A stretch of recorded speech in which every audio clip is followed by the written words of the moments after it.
Olá, vamos avançando aqui para o século II a.C. e nesse vídeo eu vou falar um pouquinho sobre a história da astronomia, em particular mencionando aqui o Hiparco de Niceia, né? Mais um grego para nossa lista, né? Bom, quais foram as principais contribuições que ele deu?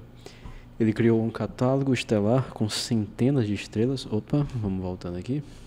Indicando suas posições e brilhos relativos. Ele descobriu, ele é o descobridor, né, da precessão dos equinócios, comparando registros da época dele com os registros babilônicos, e desenvolveu métodos para prever eclipses e medir a distância e os tamanhos relativos da Lua e do Sol. Alguns deles a gente vai ver aqui de uma maneira mais simplificada. Então, eu acho isso bem interessante, né? Como é que desde os tempos dos antigos babilônios eles já tinham catálogos de estrelas e essas informações astronômicas já eram usadas há mais de 2000 anos atrás, né? Eu acho muito interessante ver esses detalhes da história da ciência. Então, a primeira maneira que eu queria mostrar é como calcular aqui, por exemplo, a distância Terra-Lua. E veja bem, isso aqui é uma daquelas versões que eu acho que todo mundo já viu. Todo livro de matemática do ensino fundamental tem esse exemplo, né, de triangulação. Se, por exemplo, você isso aqui é o observador, né? Você pega uma moeda e você estica ela com o seu braço de uma maneira que ela cubra completamente a sua visão da Lua. Ora, a distância do seu olho até a moeda você tem como medir. Digamos, isso aqui seria o RM, seria o tamanho do seu braço, por exemplo. E o diâmetro da moeda também, você tem como medir. Por triangulação, esses triângulos aqui, o menorzinho, olho, centro da moeda, extremidade da moeda, e o triângulo olho, centro da Lua, extremidade aqui da Lua, eles são semelhantes, não são triângulos semelhantes, né? Eles têm, portanto, a razão entre seus segmentos de reta são proporcionais. Se eu pego aqui a hipotenusa por esse cateto, olhando para o triângulo menor, né? A razão entre eles tem que ser igual à razão entre a hipotenusa do triângulo maior e o cateto do triângulo maior. Consequentemente, usando essa triangulação, eu sei que o tamanho do meu braço, RM, dividido pela distância RL, que seria do observador até a Lua, digamos, a distância Terra-Lua, considerando a superfície, né, vai ser igual ao diâmetro da moeda dividido pelo diâmetro da Lua. Supondo que você conhece o diâmetro da Lua, todos os outros valores você tem como medir o tamanho da moeda, o tamanho do seu braço. Conhecendo o diâmetro da Lua, você então encontra a distância Terra-Lua como sendo aproximadamente 382.360 quilômetros. Bom, esse é uma versão muito mais simples, né, de uma maneira muito rústica, digamos assim, de calcular a distância Terra-Lua, e ela exige o conhecimento do diâmetro da Lua. Existem outras formas de calcular essa distância, né? Por exemplo, vamos dizer aqui que a distância Terra-Lua seria a distância entre a superfície da Terra e a Lua em si, né? O centro dela. Nesse caso, estamos supondo que o centro da Lua tem um raio muito menor do que a distância Terra-Lua, né? Nesse caso aqui, uma outra forma de calcular essa distância D, que nesse slide seria então a distância Terra-Lua, seria a seguinte. E é um raciocínio parecido com o que o Hiparco fez na época dele, porém é preciso ressaltar que a noção das funções trigonométricas, seno e cosseno, não existia naquela época. Mas eles trabalhavam com algo equivalente ao que nós chamamos hoje de seno e cosseno, as funções trigonométricas, em termos das razões, né? Ou seja, a divisão de segmentos segmentos constituintes do triângulo, né? Cosseno é o cateto adjacente sobre a hipotenusa, né? Uma razão entre dois números quaisquer. Pois bem, então, agora eu vou apresentar isso aqui usando as funções trigonométricas porque tornam a nossa vida um pouquinho mais simples, né? Então vamos lá. Considere o seguinte, aqui nós temos dois pontos. Observe qual a diferença entre eles, ó. Se você está nesse ponto bem aqui, nesse ponto em particular, você está com a Lua a pino, ou seja, a Lua está exatamente acima da sua cabeça, nesse horário, nesse exato momento, né?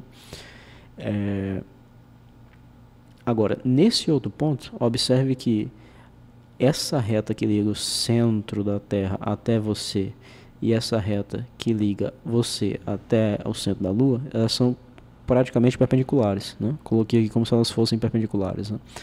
Portanto, você está vendo a Lua nesse exato momento, nesse exato instante de tempo, você está vendo a Lua no horizonte, ela como se ela estivesse na posição do Sol nascente, né? Ela está bem na linha do horizonte. Ora, então, se você sabe essa distância S, você sabe a distância entre esses dois lugares, né? Em que no mesmo dia o Sol está a pino, o Sol não, a Lua está a pino aqui e está sobre o horizonte aqui.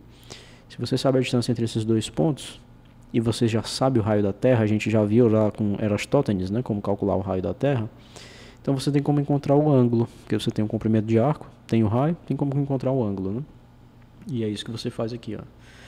O comprimento de arco dividido pelo todo, que seria 2πr, né, o comprimento da circunferência, tem que ser igual a parte, que é o θ, dividido por 2π. E onde é que a gente vai usar isso? Ora, quem é o cosseno de θ? Cosseno de θ é o cateto adjacente, que no caso aqui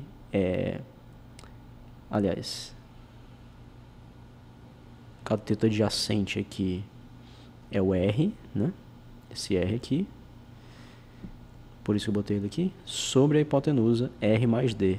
A hipotenusa é sempre aquele segmento que está oposto ao ângulo de 90. Está aqui o ângulo de 90, está aqui a hipotenusa. R mais D. Pronto, cosseno de θ é igual a R mais D. Eu posso pegar então esse θ que eu consigo medir e isolar o D, que é o que eu quero encontrar dessa equação. E portanto, D vai ser igual a R sobre cosseno de θ menos R. O raio da Terra a gente já conhece. Cosseno de θ, o θ a gente tem como medir. E aí, assim eu encontro a distância Terra-Lua sem a exigência de conhecer o diâmetro da Lua. Bem, e como a outra descoberta que foi mencionada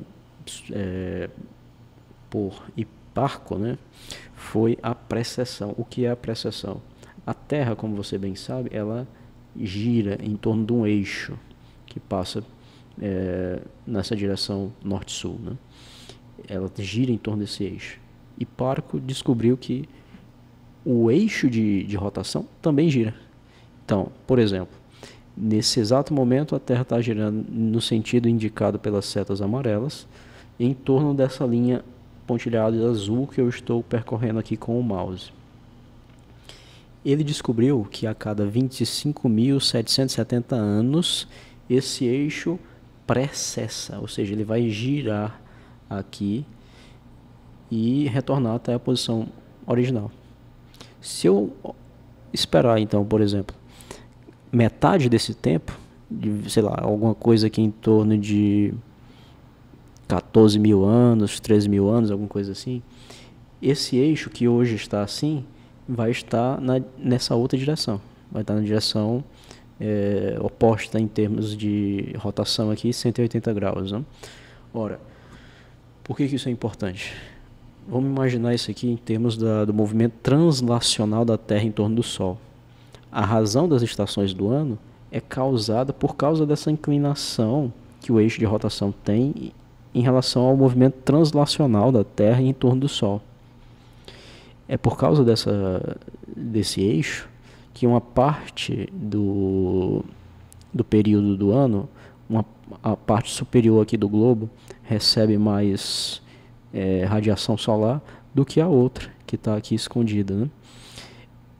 por esse motivo que nós temos essas diferenças de estações do ano em relação à latitude, né? Só que, enquanto aqui, por exemplo, nesse momento aqui, essa região norte seria então verão.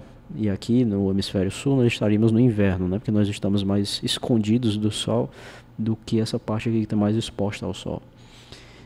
Depois de metade desse período, o eixo de rotação da Terra vai estar no oposto. E nessa mesma época do ano, o que antes era verão vai virar inverno, porque vai estar aqui escondido do sol. E essa parte que antes era inverno vai virar verão, porque vai ficar mais, vai incidir, vai sofrer mais incidência de raios solares do que o hemisfério norte. Ok, então isso tem uma importância muito significativa para o estudo do comportamento do nosso sistema solar. Esse vídeo é mais curtinho, eu agradeço aqui a sua atenção. Confira os meus links nos comentários, os meus livros, os meus cursos. Isso me ajuda a manter esse canal andando, né? Pois obrigado pela sua atenção, fique com Deus e até a próxima.